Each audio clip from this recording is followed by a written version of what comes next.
Hello everyone, welcome to टेक्शन math.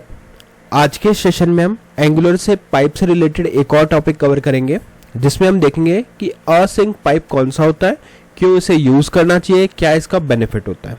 ठीक है, आप लोगों ने देखा होगा AYSNC असिंक पाइप एक हमारे पास होता है, तो उसका क्या मीनिंग है, क्यों हमें ये यूज़ करना है, क्या उसका बेसिक सिंटैक्स और स्ट्रक्चर है, ये सारी चीज़ें अपन इस सेशन के अंदर डिस्कस करेंगे। बट सेशन शुरू करने से पहले जस्ट एक रिकमेंडेशन है कि अगर अभी तक आप लोगों ने पहले वाले सेशंस नहीं देखे हैं तो आप पहले उनको देख सकते हो, क्योंकि जो पूरी प्लेलिस्ट है एक प्रॉपर सीक्वेंस और सिंक में है। तो अगर आप उसको सिक्वेंशियली फॉलो करोगे तो और भी ज़्यादा इजी रहेगा आप लोगों के लिए ऑनगोइंग टॉपिक को समझना और उसको इम्प्लीमेंट करना। क्योंकि अभी के लिए हमारा जो मेन फोकस है वो किस पे, कि कैसे असिंक पाइप का यूज़ होता है। बट उससे पहले बेसिक चीज़ें पता होनी चाहिए कि कंपोनेंट और TS फाइल क्या होती है, कैसे मॉड्यूल इम्पोर्ट करते हैं, ये सारी चीज़ें। ठीक है, ओके, तो स्टार्ट करते हैं। देखो, सबसे पहले किसी भी पाइप को यूज़ करने से पहले उसका मॉड्यूल इंपोर्ट करना होता है, और हम जो पाइप यूज़ कर रहे हैं वो आता है कॉमन मॉड्यूल के साथ में। तो आपको बस यहाँ पे जाके लिखना है कॉमन मॉड्यूल। ठीक है, कॉमन मॉड्यूल आप जैसे ही लिखोगे तो ये वाली लाइन जो है वो ऑटोमेटिकली यहाँ पे ऐड हो जाएगी। ये ऐड हो गई। अब इसके बाद हमें क्या करना है, हमें रिक्वायरमेंट समझनी कि हमारी रिक्वायरमेंट क्या है, क्या करना है हमें यहाँ पे। ठीक है, और फिर उसके बाद में अपन लॉजिक लिखेंगे। तो रिक्वायरमेंट के लिए देखो app.component.html पे जाते हैं। यहाँ पे एक हेडिंग ऑलरेडी आ रही है, एंगुलर 19 कोर्स बाय टेक्शन मैथ। इसके बाद में एक और हेडिंग हम दे देते हैं और इस पे लिखेंगे आज के टॉपिक का नेम जो है असिंक पाइप इन एंगुलर। ये हमारा आज का टॉपिक है। ठीक है, ये हम आज पढ़ने वाले हैं। इसको करते हैं सेव ng serve --- ओपन। एक बार एप्लीकेशन रन करके देख लेते हैं और फिर अपना लॉजिक लिखेंगे।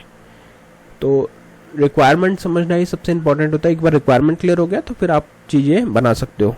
ठीक है, तो यहाँ पे देख रहे हो एंगुलर 19 कोर्स बाय टेक्शन में, तो असिंक पाइप इन एंगुलर। अब अपनी रिक्वायरमेंट ऐसी है कि सपोज आप इसको बिल्कुल मैं आपको लेमन टर्मिनोलॉजी में समझाता हूँ। सपोज एक स्कूल का प्रिंसिपल है ना, वो प्रिंसिपल किसी भी क्लास में एंटर होते हैं और उस टीचर से पूछते हैं कि उस क्लास में एट द टाइम कितने स्टूडेंट हैं, मतलब कितने स्टूडेंट वहाँ पे प्रेजेंट हैं क्लासरूम में। ठीक है, तो अब इन केस अगर टीचर ने पहले अटेंडेंस कवर नहीं किया है तो वो क्या करेंगे, वो प्रिंसिपल को बोलेंगे कि 2 मिनट वेट करो, मैं आपको काउंट करके बताती हूँ, है ना। तो ये कुछ ऐसा सा सिनेरियो रहेगा। तो इसी तरह से क्या होता है, जब हम किसी फाइल से डेटा, सपोज आपने कोई फाइल से डेटा आपने फेच किया और डेटा फेच करने के बाद में उसको आपको डिस्प्ले कराना है, बट उस बीच में कुछ टाइम लग सकता है डेटा प्रोसेस होने के अंदर, है ना। तो अगर प्रोसेस हो रहा है डेटा, तब तक यूज़र क्या दिखेगा, यूज़र को कुछ नहीं दिखेगा, क्योंकि यूज़र को ये चीज़ नहीं पता कि डेटा बैकएंड पे प्रोसेस हो रहा है। तो उस चीज़ को मेंटेन करने के लिए हम क्या करते हैं, असिंक पाइप का यूज़ करते हैं। अब इस चीज़ को प्रैक्टिकल जैसे ही एग्जांपल समझ में आएगा आपको तो क्लियर होगा कि हम क्यों इसे यूज़ करते हैं। देखो, अब इस चीज़ को बनाने के लिए अपन चलते हैं app.component.ts फाइल में, है ना। और मैं ये स्टूडेंट वाला एग्जाम्पल लेता हूँ, ये थोड़ा सा रिलेटेबल लगेगा आपको। अब इस क्लास के अंदर हमें क्या करना है, इस क्लास में हम एक एरे बना लेते हैं स्टूडेंट नाम से। ठीक है, स्टूडेंट एरे, एक मैंने यहाँ पे एरे बना लिया। अब इस एरे के बाद में हम लिखेंगे टोटल स्टूडेंट्स, जो टीचर को बोला गया है कि टोटल स्टूडेंट्स हमें, टीचर वाला जस्ट एक मैंने एनालॉजी पिक किया है आप लोगों को इजी वे में समझाने के लिए, आप कुछ और भी लग सकते हो। अब यहाँ पे हम क्या बनाते हैं, प्रॉमिस क्रिएट करते हैं, न्यू प्रॉमिस।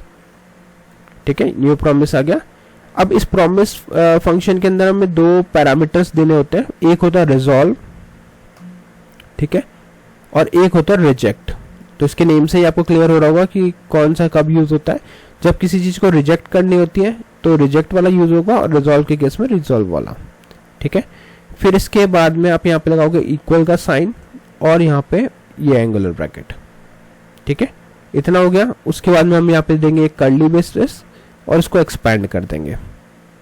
ठीक है, अब इसके अंदर देखो नॉर्मली क्या होता है, जब कोई फाइल से डेटा आता है तो फाइल प्रोसेस करता है चीज़ों को, तो टाइम लगता है उस चीज़ में, राइट। एक एक चीज़ प्रोसेस करती है फाइल और फिर वो हमें देती है। ऑल्दो वो बहुत फ्रैक्शन ऑफ सेकंड्स में होता है, बट जब बहुत लार्ज डेटा होगा तो आपको वो कई बार विजिबल भी होगा। तो उस तरह का सिनेरियो हम हमारे एग्जाम्पल में क्रिएट करने के लिए क्या करेंगे, टाइम आउट का यूज़ करेंगे। वो एक फंक्शन है जो थोड़ा सा डिले कर देगा चीज़ों को, है ना। तो उससे वही चीज रिलेट हो जाएगी कि हाँ, फाइल जितना डिले करता है उतना ही हम टाइम आउट फंक्शन के थ्रू डिले कर देंगे। तो उस चीज को इंप्लीमेंट करने के लिए आपको यहाँ पे क्या लिखना पड़ेगा, आपको लिखना पड़ेगा सेट टाइम आउट। ठीक है, सेट टाइम आउट हमने लिखा, पैरेंथेसिस ओपन क्लोज किया, फिर से एक और पैरेंथेसिस ओपन क्लोज किया और यहाँ पे इक्वल एंगुलर ब्रैकेट और उसके बाद में कर्ली ब्रेसेस को एक्सपेंड कर दिया। ठीक है, तो ये ब्रैकेट्स आपको पता होनी चाहिए कैसे कैसे मैं यूज कर रहा हूँ, तो आप इजीली उसको कर पाओगे।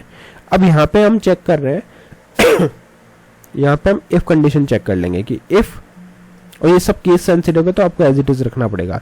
तो यहाँ हम चेक कर रहे हैं दिस डॉट स्टूडेंट्स, इसको आप स्टूडेंट्स कर सकते हो, दिस डॉट स्टूडेंट्स। ठीक है, और एंड यहाँ पे एंड ऑपरेटर लगा दिया, array dot is array this dot students. ठीक है, और फिर इसके बाद में हम यहाँ पे एक कर्ली ब्रैकेट देंगे और इस कर्ली ब्रैकेट के अंदर लिखेंगे रिजॉल्व। तो यहाँ पे रिजॉल्व वाला हम पार्ट एग्जीक्यूट कर देंगे। मैं एक बार कोड लिख देता हूँ, फिर आपको ये वापस से बताऊंगा क्या चीजें हम लिख रहे हैं। Dot length.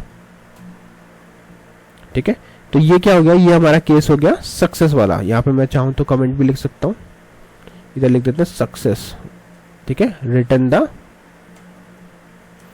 Number of students.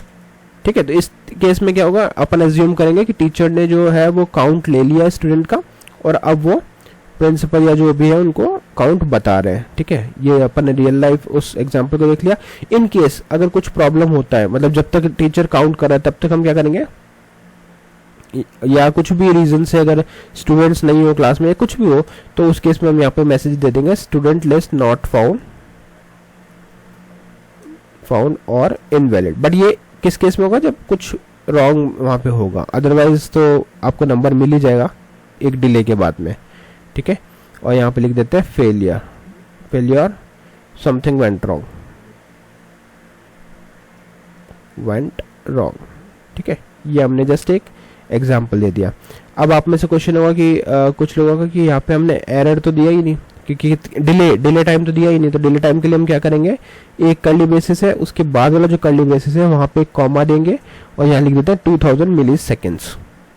ठीक है, 2000 मिली सेकेंड्स दे दिया, इसको सेव कर दिया, परफेक्ट। अब यहाँ पे अगर मैं इस चीज को अभी के लिए प्रिंट करता हूँ, जैसे मैं यहाँ पे लिखता हूँ एक पैराग्राफ और उसमें हम लिखते हैं total student without async pipe. ठीक है, और यहाँ पे एक कॉलन देके डबल कर्ली ब्रेसेस के साथ में यहाँ पे लिख देते हैं टोटल स्टूडेंट्स। अब यहाँ पे एक इंटरेस्टिंग चीज है कि अगर आप इसका आउटपुट देखोगे तो आपको यहाँ क्या दिखा रहा है, ऑब्जेक्ट प्रॉमिस। वो क्यों दिखा रहा है, क्योंकि हमने यहाँ पे यूज किया हुआ है। और इंटरेस्टिंग थिंग ये है कि अभी कुछ सेकेंड्स का 2000 मिली सेकेंड्स तो हो गए, वो वैल्यू रिजॉल्व हो गई, बट वो यहाँ पे सिंक्रोनाइज नहीं हो पा रही है। क्यों, क्योंकि हमने यहाँ पे असिंक पाइप का यूज नहीं किया। तो इसीलिए असिंक पाइप को यूज करते हैं कि अगर आपने कोई वैल्यू आपकी कोई वैल्यू फ्यूचर में चेंज होने वाली है तो उस चीज को ट्रैक आप कैसे कर पाओगे, असिंक पाइप के थ्रू। ऑल्दो वो बैकएंड पे चेंज हो गई, उसकी वैल्यू चेंज हो गई, बट यहाँ पे अभी भी आपको ऑब्जेक्ट प्रॉमिस दिख रहा है। तो इस चीज को फिक्स करने के लिए हम क्या करते हैं, असिंक पाइप का यूज करते हैं। ठीक है, तो यहाँ पे फिर से मैं लिखता हूँ पी टैग और यहाँ लिखेंगे total students with async pipe. May be मैं स्पेलिंग यहाँ पे मिस्टेक कर रहा हूँ, ASYNC यहाँ पे भी C आएगा। हाँ ठीक है, तो यहाँ पे लिखेंगे विद ASYNC पाइप। तो इस केस में हम क्या करेंगे, असिंक पाइप का यूज करेंगे, तो आपको बेनिफिट दिखेगा उसका। पाइप सिंबल दिया, यहाँ पे लिख दिया ASYNC, सेव किया, रिफ्रेश किया, तो देखो अभी यहाँ पे क्या आ रहा है, 0। फिर से रिफ्रेश करते हैं, देखो कुछ सेकंड्स के लिए कुछ भी नंबर नहीं है, फिर 0 आ गया। कुछ सेकंड्स के लिए नंबर नहीं है, 0 आ गया। तो ये कैसे हो रहा है, अगर आप चाहो तो इसका थोड़ा सा टाइम बढ़ा भी सकते हो जिससे आपको दिखे प्रॉपरली। 4000 मैंने कर दिया, रिफ्रेश किया, तो देखो अभी कुछ सेकंड्स अपन वेट करेंगे, ऑटोमेटिकली ये आपको यहाँ पे 0 दिखा देगा। 0 क्यों दिखा रहा है, क्योंकि हमारे इसमें कोई वैल्यू नहीं है अभी। जैसे अगर मैं यहाँ पे 1 2 3 4 ये डाल देता हूँ, सेव करते हैं, फिर से रिफ्रेश करते हैं, देखो वेट करेंगे 4000 मिली सेकेंड जैसे होंगे तो यहाँ पे 4 आ गया। 4 क्यों आया, क्योंकि टोटल नंबर ऑफ स्टूडेंट्स कितने हैं उस एरे के अंदर। इसको आप एज ए क्लास समझ सकते हो।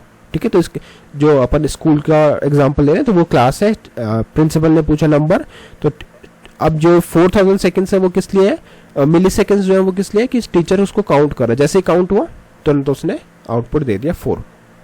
तो इस तरह के डिले को मैनेज करने के लिए हम क्या यूज करते हैं, असिंक पाइप का, जो प्रॉपर्ली आपको डेटा दिखा रहा है। जहां यूज नहीं कर रहे हैं वहां पे तो आपको ये दिख रहा है, तो यही इसका एडवांटेज होता है। आई होप आज का ये पूरा सेशन क्लियर हुआ होगा। नेक्स्ट सेशन में हम बाकी टॉपिक डिस्कस करेंगे। So thank you for watching take share.